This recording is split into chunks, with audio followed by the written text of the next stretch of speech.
Well, everyone, welcome back to the Spiritual Nomad podcast. We are out here in beautiful Joshua Tree with the amazing Danny Prada. I don't know about amazing, but I mean, Danny Prada. If anybody could hear the conversation that we've been having for the past hour. It was an amazing conversation we've been having. And so Danny and I have been Insta friends for quite some time and have had a similar journey, similar experience, and excited to just roll out and meet you in person and have this conversation. Yep. So as many of our people know, Spiritual Nomad, this has been like a project for a few years, and I was sharing with you some about it, just how it's been on like an evolution, which we all should be, right? To some degree or another, like on an evolution. I think it was Thomas Merton who said, if you don't look back at yourself 5 years ago and think you're a heretic, you're probably not growing. So I look back and it's like, oh man, like always in this process of this evolution. And so me and you have a very similar story.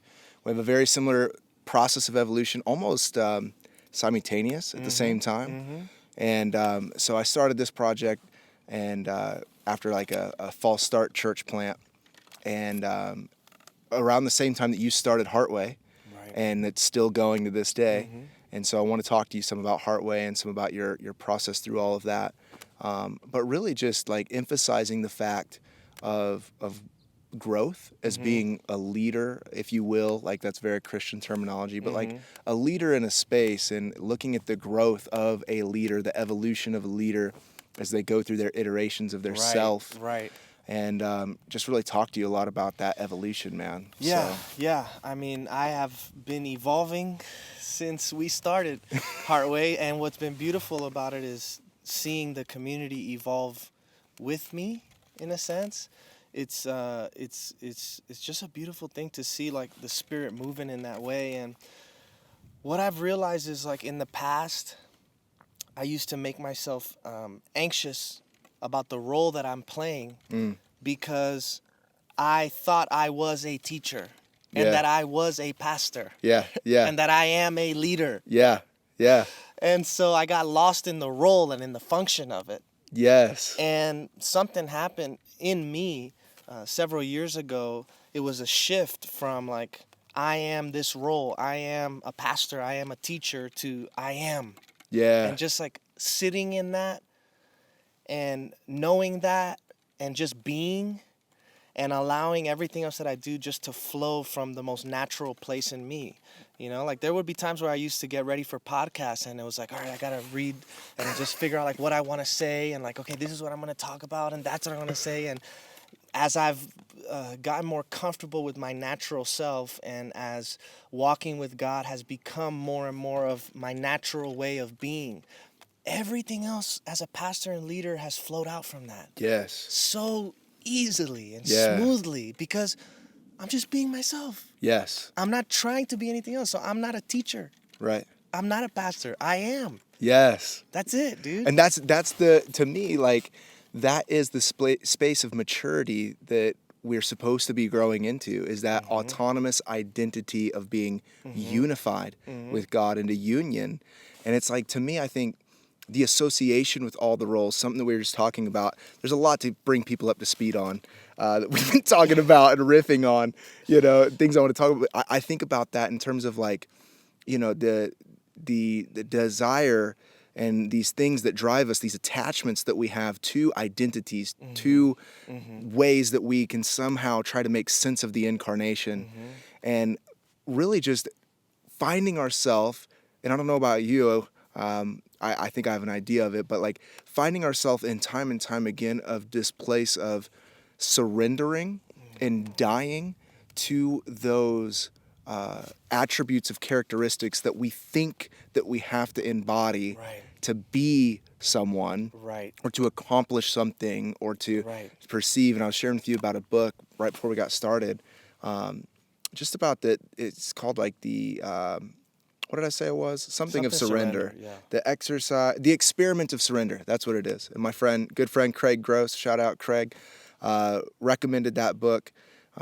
And it's just been an amazing, I was listening to it, started it and listened to it on my couple-hour drive up here from San Diego. And what I love about that is just choosing to, at every moment that something is being presented to us, the only will that we have is to be in correlation with the flow that is presenting itself to us. Yes. And like, even as we talk about our evolution in being in ministry, that's one of the things that really attracted me to you initially online, is that here's a guy in a traditional space of ministry, but is exploring and searching and asking the questions and doing this much the journey that I've been on, and like ultimately surrendering to the iterations of all of those things. Like, that's what each level of the journey is.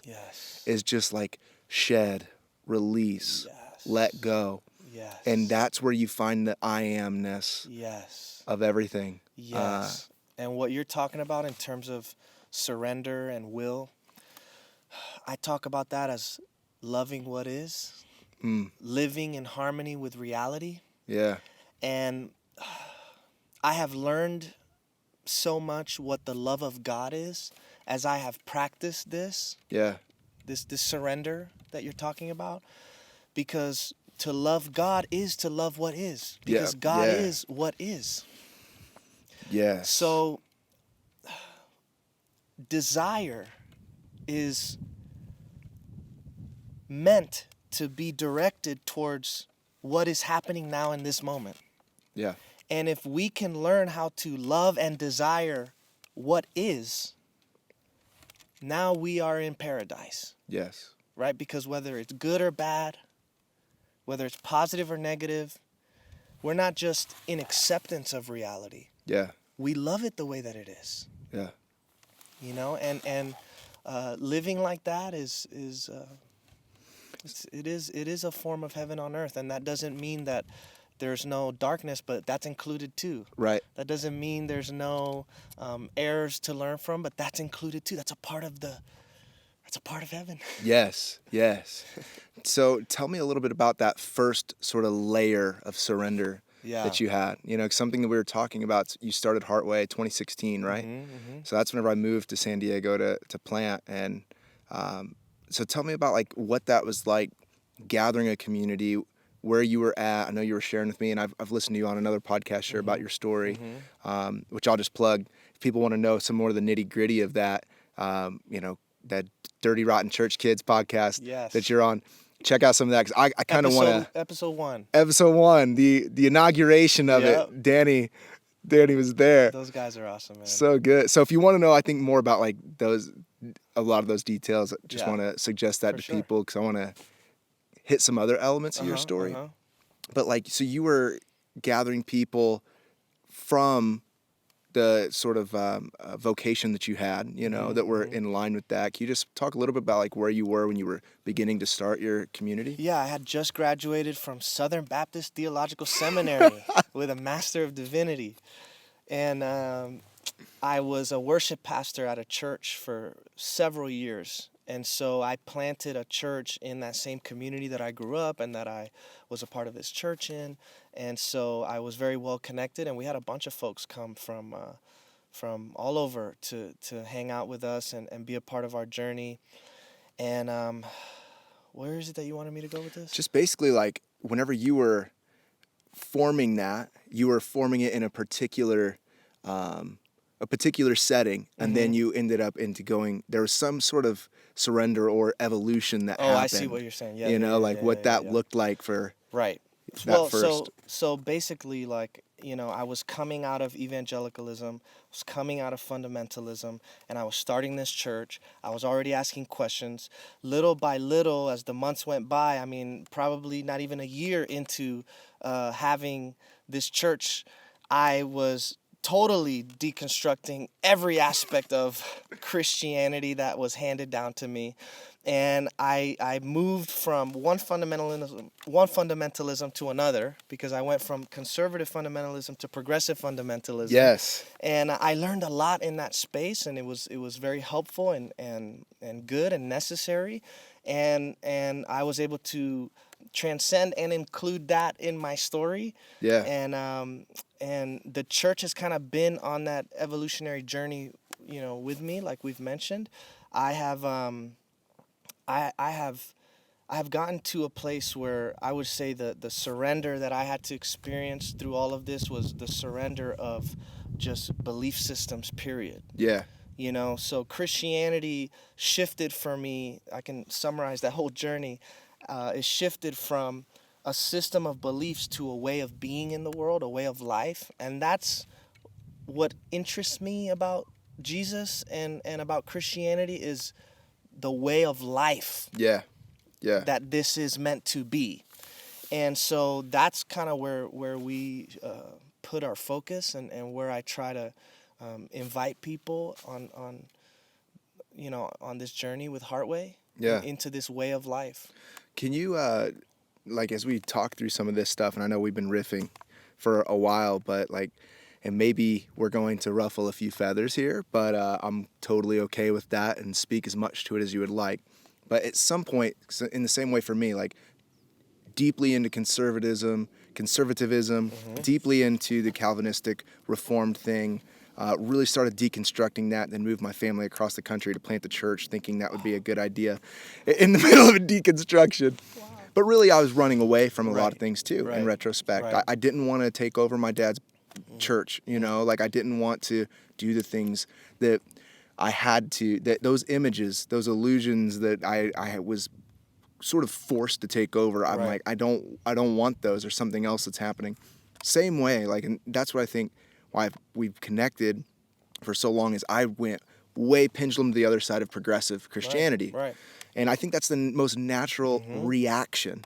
And I think it's just that. I think it's a reaction. I think when the lights get turned on a lot of the stuff in your conservative theological framework, and whenever things begin to become unraveled, the most natural reaction is to try to grab onto some other form. Right. We're humans. Yes. We're scared. Yes. And we're fearful. And out of that fear and anxiety, we cling. Right. It's what we're doing all the time. And we do that with the clinging to a ministry position, or to a church, or to I am, like I was telling you earlier, I'm an insurance guy too. So like, I am all these hats that I wear on, but you begin to move through that. The point is that, like, I didn't want that. I was out here, and then I latched onto that progressivism. And then over some years, I began to sort of see through some of that as well. And so I think that, once again, like, there are nuggets of truth and value in the progressive community. And I have friends that pastor progressive churches that are friends with me. I worked at a progressive church in Oceanside, I was there for a year and a half, which to a lot of people is not a lot of time. But for someone like me, that might as well be 10 years, so 18 months. But so I'm curious about, like, whenever that started to happen, like, what were the elements of your faith? Like, what was going on through that season of time whenever you started to latch on to more of the progressive standpoint? And then what made you sort of, like, see through the veil of, like, we're not seeing through the attachment of both right and left side of this Christian playing field, if you will? I started paying attention to myself, and how I was reacting to things. Started paying attention to what was getting me worked up, and how I treated people when I was very adamant about particular issues, being seen a certain way.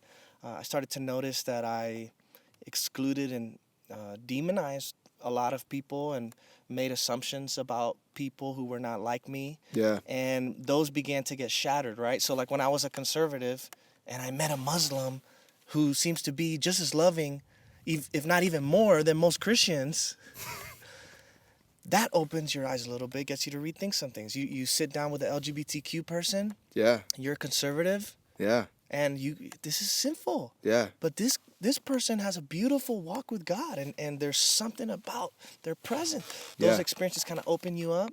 Well, when I was very into my progressivism, and after I had healed from a lot of what I've come to know as religious trauma, really, it was a lot of anger and bitterness that I held towards religion, what I was taught, the kind of person I was because of that, my upbringing into this.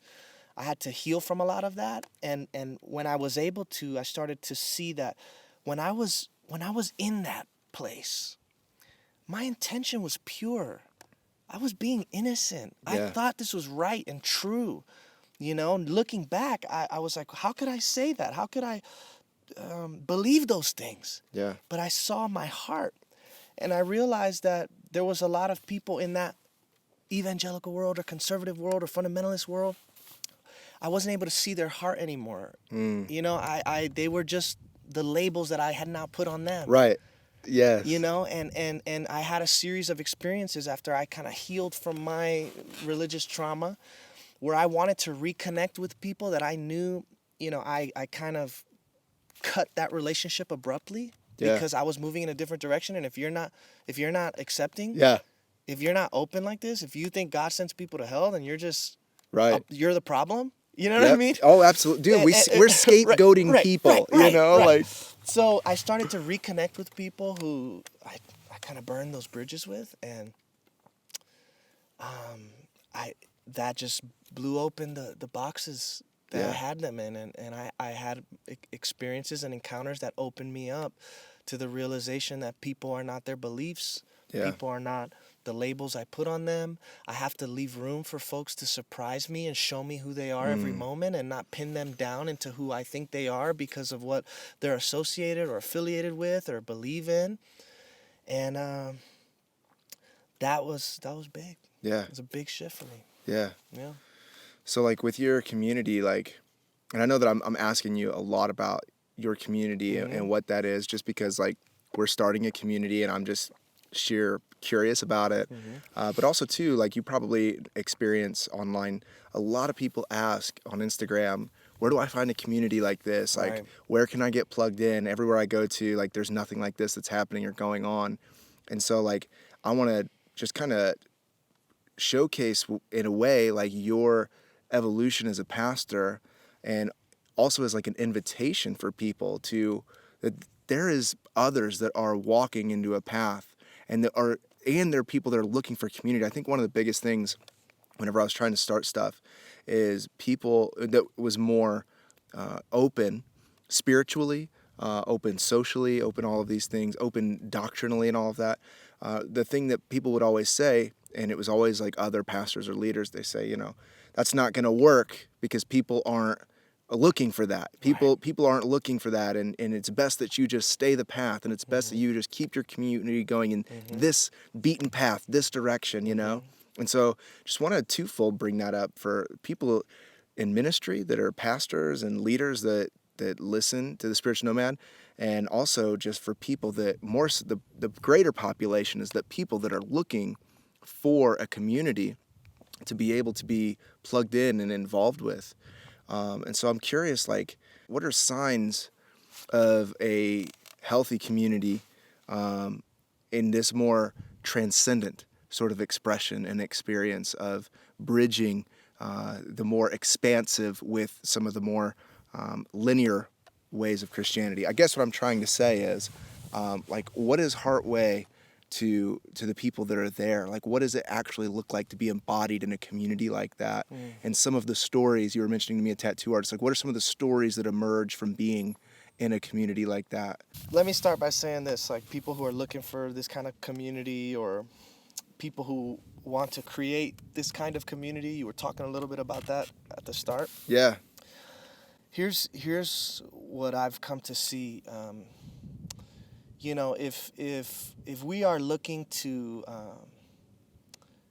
create a big brand or start some sort of an organization or become popular and get a big audience, we're already distracted. Yeah.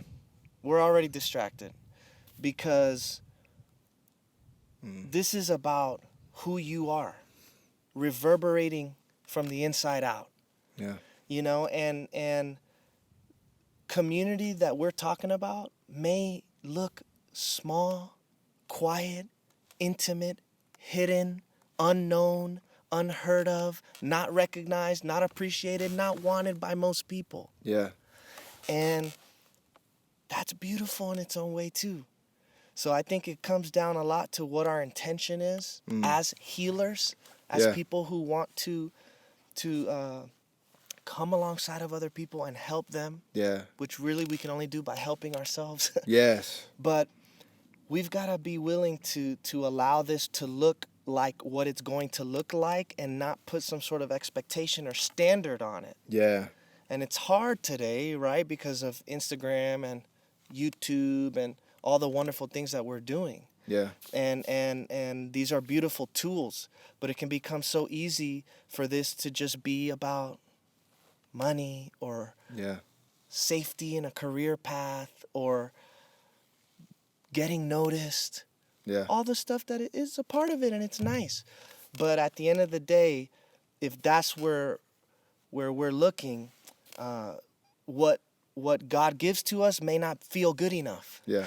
Right. And then we're going to miss out on really being able to bring that fullness of healing that we can because it's 2 people instead of 200. Yeah. You know, so I think that's the first thing. It's also been cool to see a lot of people who have a desire to be healers in this particular way, join our community and be a part of what we're doing. A lot of what I teach is to help people recognize that whatever you do, you are a healer. Yeah. In your own way. And your job, your relationships, your friendships, those are all means to an end. Yeah. You know, those are all tools that we use to bring this light of love Yes. into people's lives and to embody that and to include them in just the beauty that we've experienced in God's presence. You know, but yeah, it's we were talking earlier about this girl who's a tattoo artist at our church, and she was talking to me about the fact that she didn't feel like she's really walking in her purpose. She's a healer. She wants to help people in this way, but she feels like with what she's doing, she's just kind of wasting her life. Yeah. And I said, well, you do know that in order to be a healer, nothing has to change about your life, right? Yes. Nothing has to change about it. Because it doesn't matter if you don't have a platform like Heartway, or if you don't have a YouTube channel or a podcast that has a bunch of people listening to it. You bring this healing into every space you enter into. And every person you interact with is an interaction with God. Yes. And this is an opportunity there for you. Yes. You know, so this is all about just how we're living our life. This is just a part of who we are. Dude, the living and moving and having our Yes. being, I think is just the pinnacle of what it means to have just a deep, healthy, whole human existence. 100%. Like that is what it is. And I was mentioning about I was reading or listening to some Ram Dass thing, listening to one of his lectures. Ram Dass was at a retreat and he was rooming with this guy, and turns out this guy is a lawyer in San Francisco, or he was running some CEO. That's what it was. He was like CEO of a bank in San Francisco. I'm probably butchering it. Bottom line, some big, white collar job, and he was rooming with him for this meditation retreat, and he was asking him about his story, and he said that he moved to India and grew his hair and learned how to write Sanskrit and did all of this stuff and lived at the temple and did that for about 7 years. And then he was back in San Francisco and he was walking down the street, and one of his old coworkers stopped him on the street and he said, "Hey, we actually have this super high up position. You'd be a great fit for it." And so he's like, "Well, okay." And he was kind of in that same sort of thing that we were talking about, just surrendering to whatever comes your way. And so he's like, "All right, I'll say yes to this." And so he says yes to this big high up bank position, whatever it was, and shaved his beard, and cut his hair and, put on a suit and shows up for work. And he's like, "I've been doing this now for so many years." Ram Dass is like, "So what's that been like? That radical transition." Right. And he says, I began to see that it all is the same. It's all the same. Yeah. Whether I'm in India at the temple learning Sanskrit, whether I'm at the CEO position at a bank in San Francisco, with my, clean cut self or not, it's all the path. It's all this sort of karma that we're living out and working out, and this sort of tension and release that we're always sort of walking into and out of. And I love that your encouragement to this tattoo artist is be a great tattoo artist, show up to every being that's in your midst, present healing, and also be your own healing. Once again, been on a little Ram Dass kick again, reading and Be Here Now this morning about the only way that I can participate, this is kind of my language, but my interpretation of it is the only way that I can participate in the healing of the world is if I pursue the healing of myself. I help you by helping myself. You help me by helping yourself. And if I don't have that ability or desire or discipline to work on myself, to live into myself, to reveal all of these attachments and identities that I think that I am, if I don't actually handle those things, they will only project onto everyone else around. And that person could easily be like, you could have been like, yeah, we have a discipleship program. Right. Come on into we'll get you started with a small group. You grow that small group to 3 small groups. We'll church plant you in Fort Lauderdale.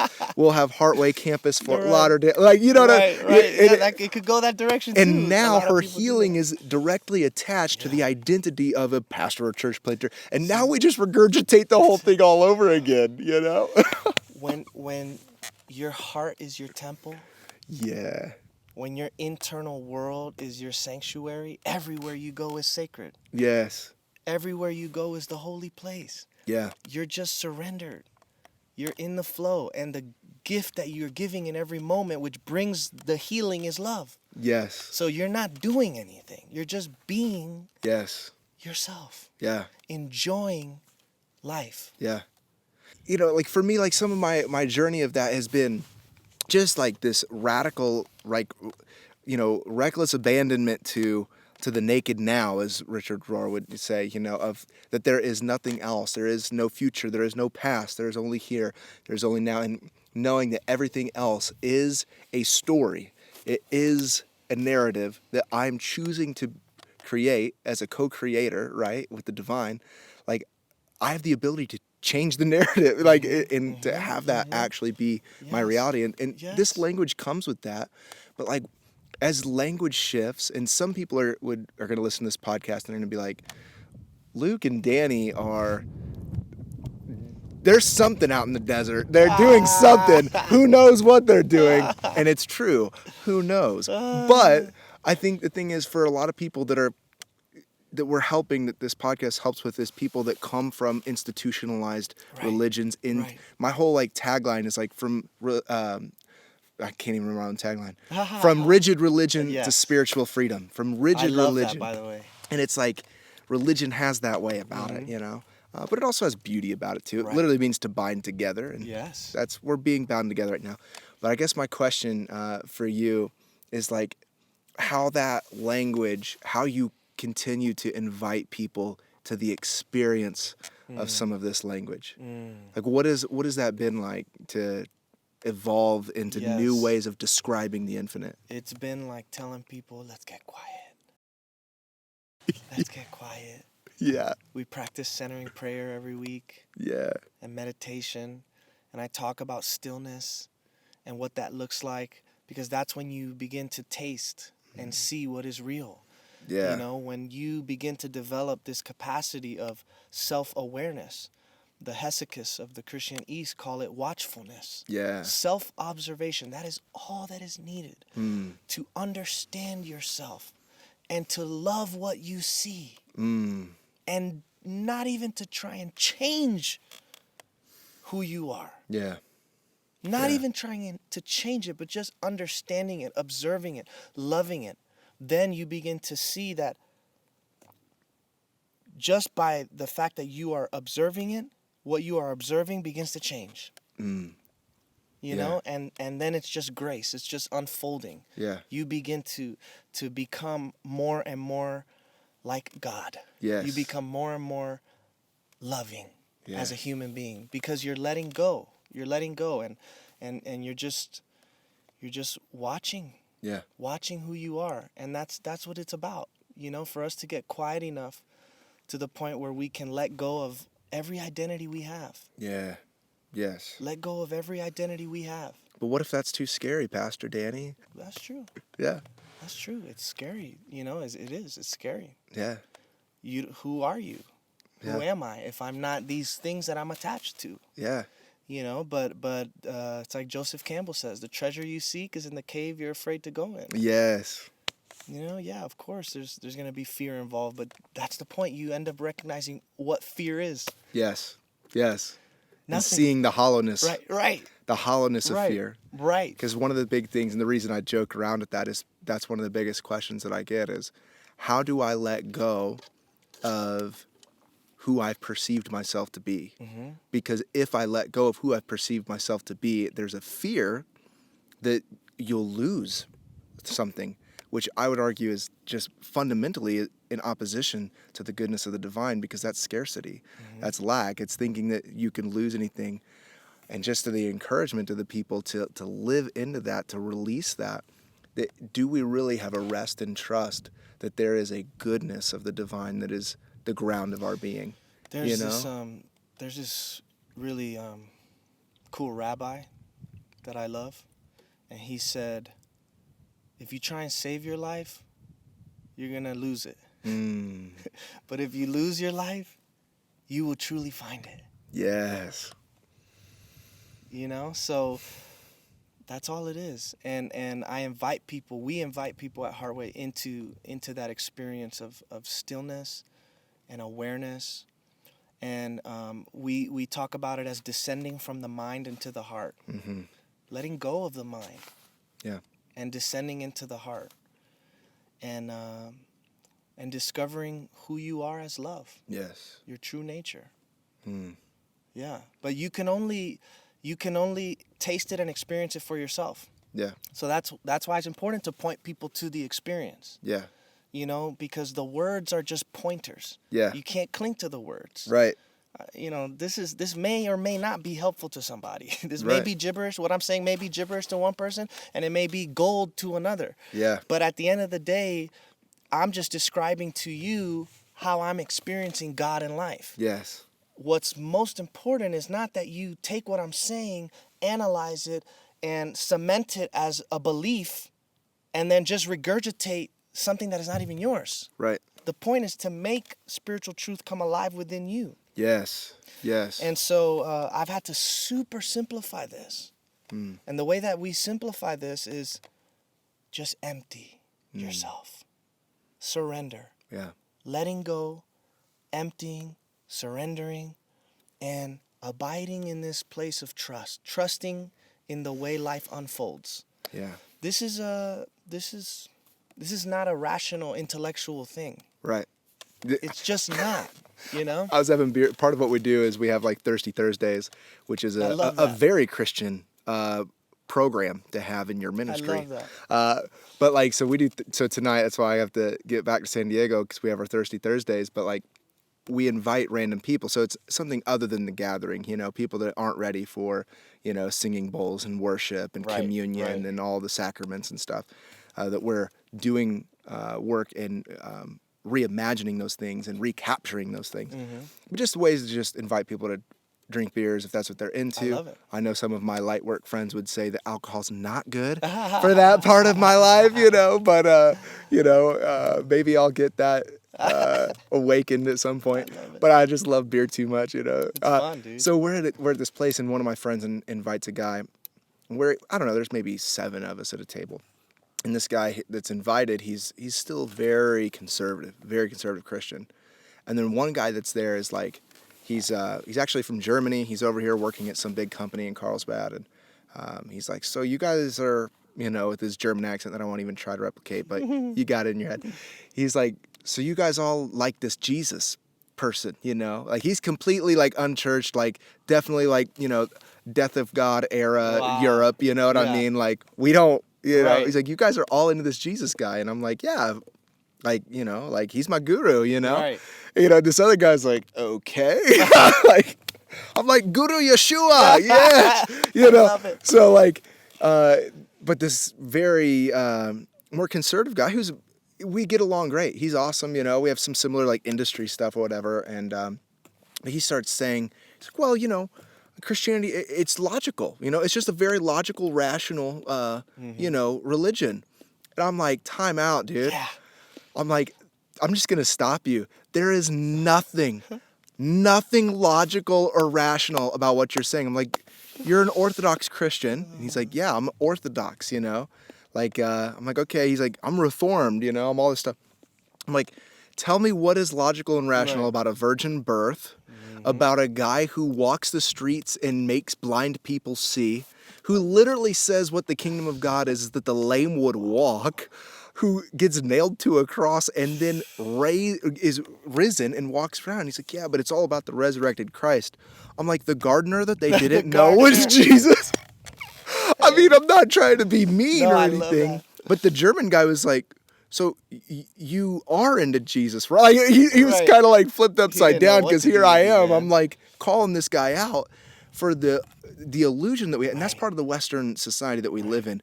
We are so dumbed down into that this is like absolute that we think that it's logical. Like we're so far down the pathway of cultural Christianity that we think that it's rational, and it's not. You know, I mean, there's an entire branch of Christian theology called apologetics, right? which is defending the rationality. And if Yes. we can only convince people with evidence of the truthfulness of what we're saying, then they will be converted to our belief system. Right.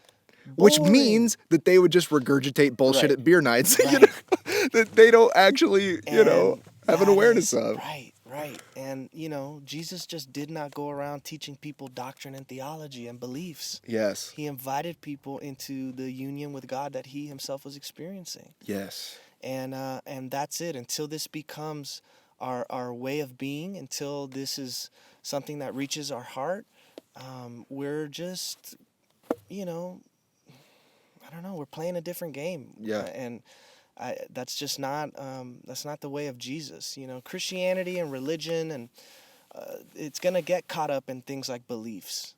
Because a lot of people have to decipher who's in and who's out. Yeah. And what other way are you gonna do that but by beliefs and lists Right. of doctrines and statements and stuff like Right. that? Do you affirm this?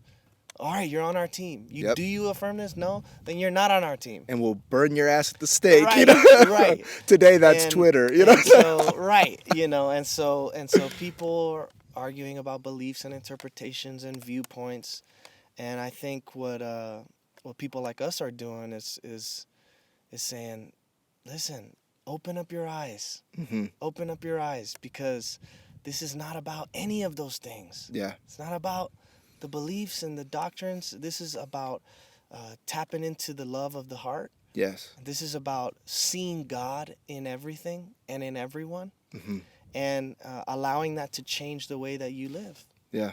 That's Yeah. what it is, I love that one of my favorite of the canonical gospels is John, and his interaction with Nicodemus. And he's talking to somebody who already knows law, right? Telling this to a seminary graduate here. But like what I love about that is he's like, okay, if you get all of that, here's what it's really about.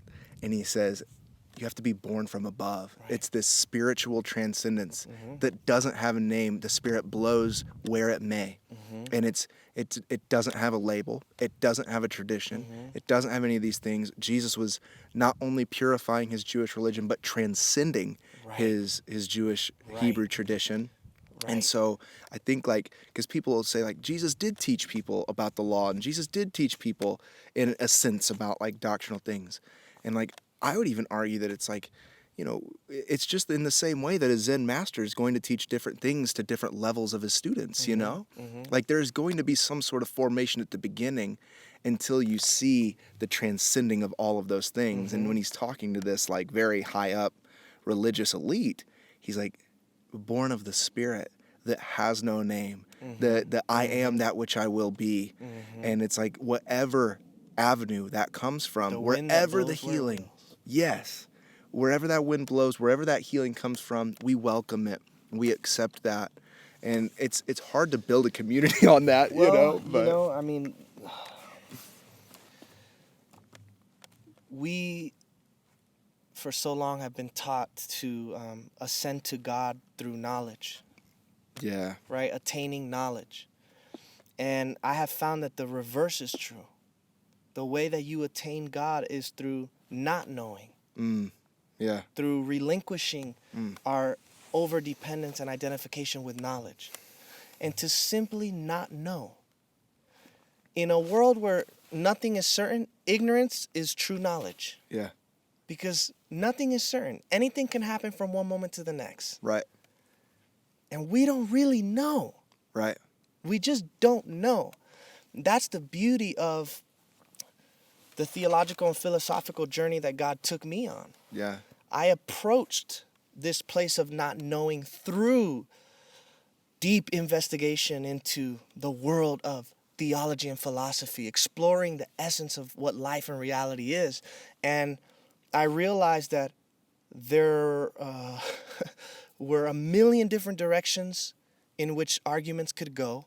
Everybody has a different argument than everyone else. At the end of the day, my reasoning faculties failed me. And I realized I can't capture reality with words and with concepts because everyone has a hole in them. Yeah. There is no theory of everything. Yes. And so when I was able to go to the pinnacle, which is reflecting on matters of life and existence itself, which is what we're talking about, Yes. right? Like we reflect on the essence of existence. Yes. Like what else Right. to do? You spawned we're on this planet. Okay, I didn't choose to be here. You didn't choose to be here. Right. So to inquire about your very own nature is the ultimate journey. That's the spiritual path.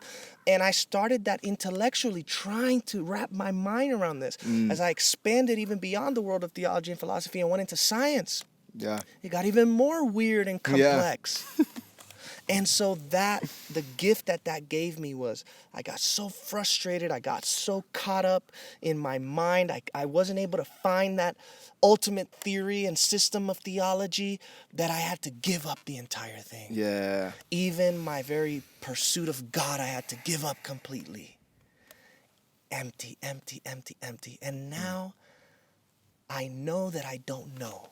Yeah. And I have been able to, with the help of other teachers and the Spirit's help in applying what I learned, because there's a lot of wisdom. That's the beautiful part about religion and spirituality, is that we have to figure it out on our own, but we don't at the same time, because we have access to a lot of wisdom that we didn't earn yet. Yeah.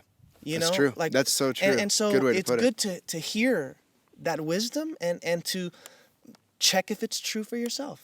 Yeah. Right? So with the help of the wisdom of others and going on that journey myself, testing and proving these things for myself, you know, I've been able to dwindle this not knowing down to even what's gonna happen in the next moment.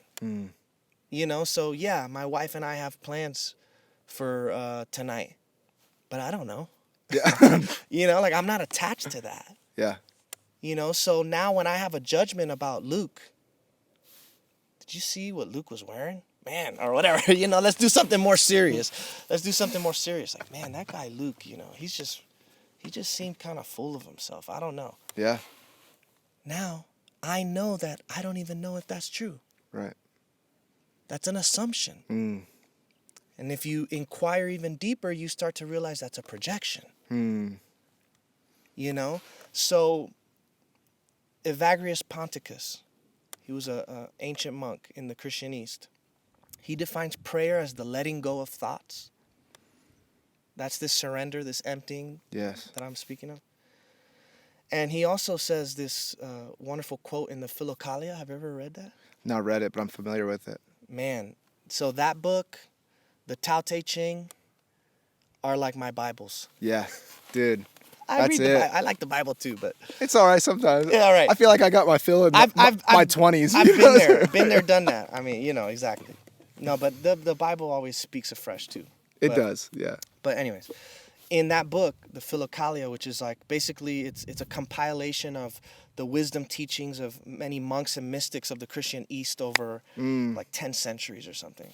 And for them, that's like, it's the Bible and then it's that book. Wow. And so Evagrius Ponticus, in that book, he has a quote where he says, do not allow any thought to enter into your heart without questioning it. And the question to ask is this true? right? And then if you sit in that long enough, you realize, can I know anything is certain and true for sure? Most people are on a quest for that kind of absolute truth. Yeah. And it does exist, but it's not something that you capture through rationality. Right. Right. You know, absolute truth is what is. The ground of being Right. is the absolute. Right. Yes. Life, without your interpretation and judgment, is absolute truth. Yes. And it's always showing itself to you. Yes. And so absolute truth can be accessed on the other side of recognizing that truth can be relative. Yeah. At the level of the intellect. And so, not knowing, you go deep enough into this not knowing, you enter into humility. And there's a wonderful Bible verse that says, God gives grace to the humble. Yes. I know what that means. Yeah. I'm not calling myself humble, but in those moments. Hey, man, you'd be like Moses. Yeah, exactly. I'm like Moses. No. But in those moments when life has humbled me. Yes. In those moments when life has humbled me. Yes. I've been able to taste grace. Yeah. As I've sat comfortably in the humility. Yeah. And that's it, man. If we can stay there, humble, Yeah. surrendered, not knowing, all that leaves is complete and utter dependence on God. All that leaves is faith. Yeah. All that leaves is trust. And how did we say it? We walk by faith, not by sight. Right. Right? So it's not something that we can see and rationalize and conceptualize. It's literally walking into the unknown. Yes. That's what faith is. Yes. I think it's so crazy that we've made faith about absolutes and doctrines and Y equals MX plus B sort of stuff. Right. And I think a big piece of this too is just about like wisdom through experience of like getting older. I know that I'm super young. I don't know how old you are. I'm 31. Me too. Really? Yeah. And it's just like there's something about like, and I used to defend this and get with this rhetoric that people are saying, you know, wisdom doesn't come with age. You know, you can be young and be wise, which I think you can. Mm-hmm. I think it's the exception, not the rule. You know, just, and I'll probably say that to myself in 10 years or whatever. But the point is that like this sort of place of humility, of unknowing, of truly dying to self, I think comes from just a big piece of life experience, which probably happened a lot through your chaplaincy and doing that. And when you're face to face with real life in people and you're actually walking with people through, like, I remember I was, you know, in my early and mid 20s and, you know, my dad wanted me to take the church over. So clearly he wants me to start speaking on the weekend. And I'm like just regurgitating old, trigger warning, Mark Driscoll sermons. Oh, I used to love him. Dude, I loved him because I was young. I devoured everything. I was aggressive. I played in hardcore bands, so it was all about being aggressive and this dominance. Macho. And it's, you know, stage dives and punching people in the face, you know, and so it's like Mark Driscoll was the Christian preacher equivalent to like death metal, you know what I mean? Right. And like, at least that's how it registered in my head. And so I would just take his sermons, completely plagiarize them, and yell at people 3 times my age on a Sunday morning. And, you know, I won't tell you where to find those because they're still floating, for better or for worse. But I remember, and I was just talking to my wife about this the other day, about how it's like we have this sort of license whenever we think we know without a shadow of a doubt. And that gives us a place to speak about these theories as absolutes with complete neglect of people's actual real life experiences and who they really are and the real connection to themselves and to their family and what's going on and with work. And I look back and I'm like, who was I as a 24-year-old to be yelling at somebody in their mid-20s that's probably had a rough week at work? They're coming here to church because they think that's what they're supposed to do, trying to find a little bit of upliftment, you know.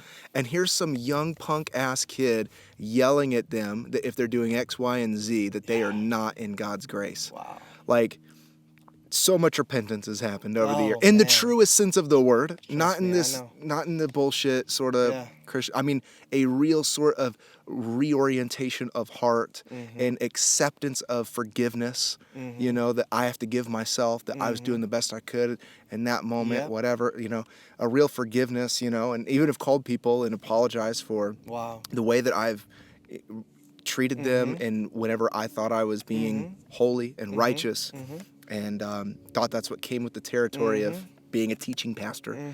And I think what happens is we do resort to that mental understanding. We find some sense of safety and security there. We are always searching and seeking for it until we realize that the divine wants to meet us in the place of Yes. Yes. this. Everyday life. In the moment of gentle surrender Yes. and an open ear. I love Yes. Jesus says, I can only do what I see my Father and what my Father in heaven is doing. So that means I am completely died to whatever false projected small self that I have to live in to the higher places of seeing, to the vantage points from above. You know, we can see from up here the plains in the background. The only way we can do that is from that space. And you have to, the only way you can elevate to see what the Father is doing, for lack of better terms, is to release that attachment to the known. And to the unknowing is where the fruit of life begins to bear seed, you know? The ancient Greeks have these 3 maxims. They're actually written in an ancient temple. And these maxims are like summaries of my spirituality. I couldn't say it any better. Know yourself. Everything in moderation. Nothing is certain. These were humans thousands of years ago who just said, hey, we're just going to write this down. Whoever wants to, all right? 3 things. Yeah. That's it. Yeah. Know yourself. Who you really are beyond the conditioning of society. Yes. And education and family and culture and church and religion. Yes. I oftentimes tell people this because this is where my journey has taken me in. I've been an only child my whole life. And I used to be very lonely because I was alone. Now I'm still alone, but I'm not lonely. And I love being alone. In fact, I had to become more alone than I was to truly discover myself. Yeah. Beyond what everybody else expected me or wanted me to be, or what everyone else thought that I was. Yeah. Until we can learn how to be like an island unto ourselves, completely self-sufficient, because we understand that there's a wellspring of spirit within us. Yeah. Yes. By self-sufficient, I mean God-sufficient. Right. Yeah. Until, Listen to enough Alan Watts and one becomes the other, right? Right. Until you are able to become whole and complete within yourself. You're going to be searching for something that you will never find because you're looking outside. Yeah. Instead of looking in. And so it takes moving away, right? This is a pattern in the scriptures. Jesus spends 40 days in the wilderness.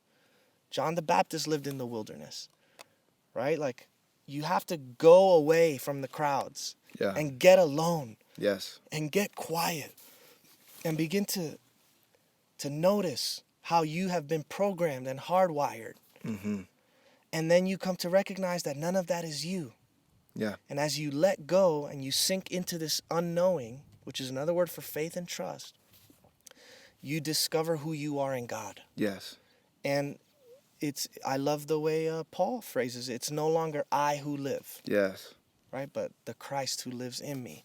So it's like my experience is I looked within myself and I found no one there. So good. I found no one there. I found nothing. Yeah. No one. There's this teacher that I love. Her name's Byron Katie. Have you ever listened to her work? No, I haven't. She's wonderful. And she says, all that's left of me is you. She says that to people that she interacts with. She's like, all that's left of me is you. I love that. And that's whenever you, like Jesus, you go out to the desert, you go out to the wilderness, and you're met with the ego of temptation to pursue all of these other things. And whenever you die to whatever that is, now there's emptiness to be. Like Jesus, the greatest empathizer, healer of all, he walked around and absorbed literally the sins or the all of the things of people to make them whole, you know? And that's exactly, she's phrasing essentially the life of Jesus. Yes. All he had left was the people that he was there to serve, to give. The only thing he could give is out of a place of emptiness for a divine flow through and absorb them into that flow. Yes. It's like this, Yes. that is living Trinity. You know what I mean? Like it's, yes. To be empty is to be empty of self-image. Yeah. That's what we're talking about. Yeah. We relinquish all identities in the sense of not holding on to any sort of image of ourselves. Yeah. So what is Danny Prada? I mean, if I really wanted to create a self-image right now, yeah, I'm a pastor, I'm a husband, I'm a spiritual leader, I'm getting my doctorate, I'm about to finish that up, and yeah, this is what I do, and, you know, I'm a confident guy, and or whatever. I can just make up a bunch of BS about who I think Danny is. Yeah. Then you get stuck in these identities. And when you're holding on to an identity or an image of yourself, when that gets threatened, or when you feel it gets threatened from other people, now you feel like you have to protect it. And then now you're at war with reality because you don't really know yourself. Yeah. You think you're something you're not. And any image or identity outside of God is faulty and you know, it just has no substance to it. Right. It's not real. Right. You know, so I rather not know who I am. Yeah. I rather not know who I am. I am whatever I am right now. Yeah. And tomorrow I will be whatever I will be. Yes. And you're under no obligation to uphold who you were yesterday, Right. today, or Right. tomorrow. Right. And there's freedom for the evolution that comes with that. Yes. This is what we're talking about here, is just being the most natural you that you are. Yes. That's it. Yeah.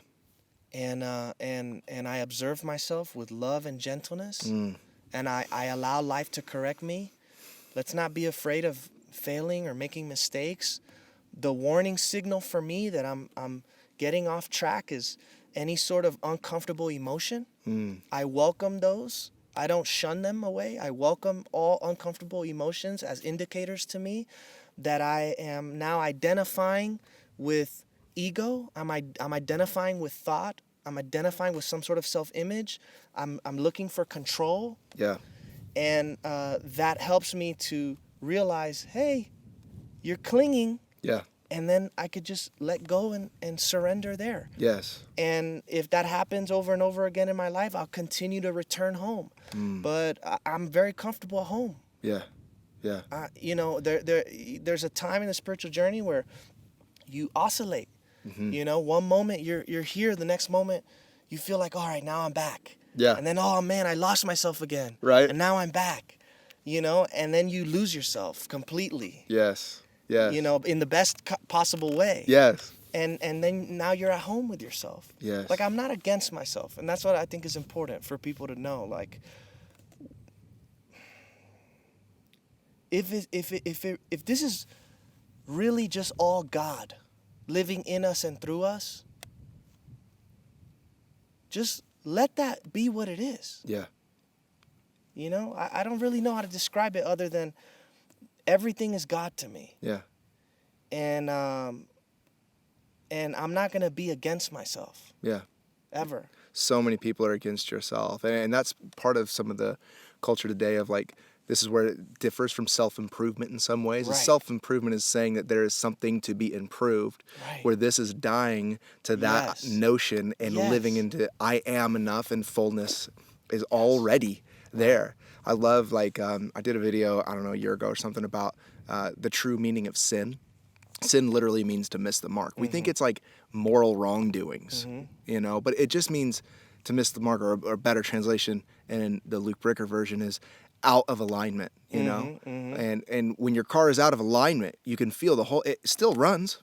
It still functions. Right. You can still do it. My car actually needs an alignment. I was driving out here. I'm like, oh, man. But it shakes and rattles sometimes and whatever, But, like, to be in alignment is to be in tune, and it's so smooth that you don't even notice it. And what you're talking about is when you're that absorbed in God, when you're that absorbed into the identity that transcends all of the things, you're not noticing the shakes and the vibrations and all of these things. Certainly those things come, but you're living in line. You're living in tune. You're living in flow.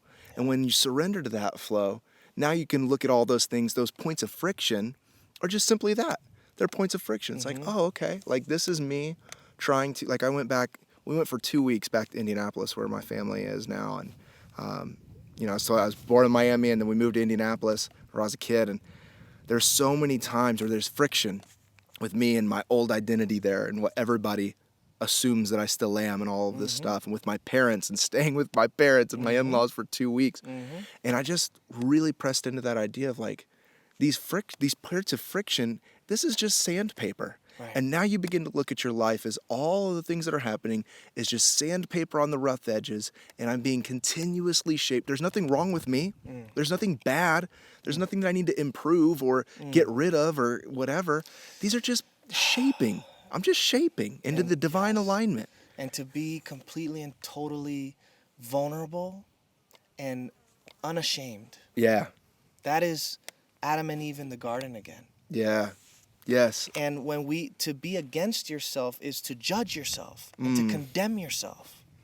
And all of our judgments and condemnations of other people stem from that. Yes. There is a direct correlation between the amount of guilt and shame we carry and how we judge other people. 100%. When you stop judging yourself and being against yourself. Yeah. Right? Like, I've entrusted the past into the mercy of God. Yeah. I take full and total responsibility for everything that I do. And I learn and I grow, but I love myself. Yeah. Because everything is teaching me. Yeah. Everything is showing me more of God because I've sunk into my heart. My intention is to open myself up to the divine. Yeah. Now everything becomes a tool for that. Everything brings me back to that. So what does it mean to not be aligned? I mean, even when I'm not aligned, I'm aligned. Yes. Yes. You get what I'm saying? Right. Because God has opened up the eyes of my heart. Yeah. And everyone's heart eyes can be open. Yes. Yeah. And it begins by relinquishing the judgment. Mm. It's the knowledge of good and evil that made Adam and Eve feel ashamed. Mm. My nakedness is bad. My humanness is bad. Mm. So if we can just sink into my humanness is good. Yes. Original goodness. Yes. Even the bad is good. Yeah. Yeah. So, because it's all showing you God. It's all showing you to yourself. Yeah. And that's it, dude. That's what it is. And this is the work of a lifetime, I think. Yeah. But it is what else do we give ourselves to? Yeah. And why, right? It's like everything else is vanity. What am I going to do with my existence? Like, get a lot of money? Yeah. Fine. I mean, I guess not. I don't really care. Like, right. I just don't care about that. Yeah. I know it's not going to bring me fulfillment and happiness. I mean, I feel like I have a lot of money now. Yeah. I mean, we don't compared to a lot of people, but we do. Yeah. And that's enough. To godliness with contentment is great gain. Yes. Right? Yes. So becoming enough, the awareness of enough as being not just something to deal with, but something to be. Right. That's a heart space to be anchored into. Like, right. Enoughness turns into like, well, it's enough. No, like enoughness turns into joy. Right. And enoughness turns into the pursuit of my life. You know? have found that treasure of the kingdom. Yes. So there's nothing to look for. It's the pearl of great price, You're man. not going anywhere. You're not achieving anything. You're not accomplishing anything. People may think like, that's just a boring life, or you're wasting your life. Well, this feels like the fullness of life to me. Yes, wholeness. This feels like the fullness of life. Because this is enough. Yes. You know? So I'm not going to really go pursue after money. My calling as a pastor and Heartway and stuff, this is fun. This is play for me. Yeah. It's how I feel, you know? And I'll do it, you know, for as long as I feel inclined to do it. Yeah. And then if I don't do it, I don't. Or if it evolves into something else, or I become something else, or do something else, it doesn't matter. Yeah. Yeah. You know, when you don't need anything, you can play with everything. Yes. Yes. And that's how I feel. You know, that's what it is. And that's you being we'll end on this note of that idea of a full-time healer. Right. A full-time right back to that. healer. That's it. That is it. This is just who you are. It's who you are. Who you are oozes out of you. Yes, whether you're paid for it or Right. you have the title or you Right. have this or that, you know. Right. It's a full-time healer. And you know, like I was saying, my friend that just mentioned that in passing about one of her clients who was going to go a different route with their life. And she just said, yeah, they're pursuing the route of being a full-time healer. And man, I just keep having that. And I feel like that's who you are, Danny. You're a full-time healer. That's who I want to be, is a full-time healer. I might wear the hat of, whatever, spiritual nomad personality, current collective church pastor, commercial insurance guy. There's my boring hat, but pays the most. Right. Hey, But whatever you gotta do. It doesn't matter, because in the midst of all of that is healing for myself and showing up as to be a presence of healing. Because I have conversations with people about their business for their insurance, and I show up as a presence that they've not experienced before, and they experience a taste of healing on a phone call with a guy to get them liability for their construction company. I mean, it goes back to the tattoo artist. It doesn't matter the actions or the responsibilities. It's the to that, and I just love that is manifesting itself through you as being the leader of Heartway. That's manifesting itself as you being someone who is helping people come in a very specific way, through, speaking and things like that, but not limited to that. Right. Not limited to that. Right. The guy that you just saw whenever I was trying to find this place, and you met the artist at the coffee shop, you were the presence of wholeness in that moment. And it didn't get on Instagram stories or anything else. Maybe it did. I don't know, but it didn't. But I'll say this too. Like, I actually really don't ever come in to an interaction with somebody with the intention to heal or help anymore. Or teach. That's a good point to emphasize, please. And I actually come in with this openness and ready to receive. Yeah. And somehow that receptivity and openness and love and presence becomes a gift to other people. I don't know how. That's the miracle of the Spirit. Yeah. But I'm coming in just ready to receive. Yeah. In every interaction. And that's what it means to truly embody healing. Because everybody is on their own journey. And I'm not the medicine. Yeah. I point people to the medicine. Yes. But I'm not the medicine. The medicine I take is in me. Yeah. And there's some medicine for you to take too, in you. Yeah. And you'll take it whenever you take it. Yeah. I'm just here to love, make space, and just be who I am. Love is the healer, That's it, man. Dude. That's it. So good. It's been fun, bro. I appreciate you too, man, and what you're doing and our connection. Yeah. Because it's like, look at we met on Instagram. Yeah. We're in the middle of nature, Joshua Tree in California, hanging out, talking about what we love. Yeah. And it's beautiful, because I remember there was a time when I felt like I had nobody to talk to about anything that I was seeing. Yeah, man. Yeah. I felt like and now it's like an overabundance of it in my life because it's a part of me and it oozes out of me, and then you get connected with like-minded people. So this has been a gift. All that to say, you're a gift. So thank you. Dude, you're a gift, man. Appreciate Lovely it, man. conversation. Yeah, dude. It's been Lovely great. time together. Thank you and Emily, your wife, for letting me crash your Airbnb in Joshua been fun. Tree. And appreciate you, man. Thank you so Yeah, much. for sure, dude.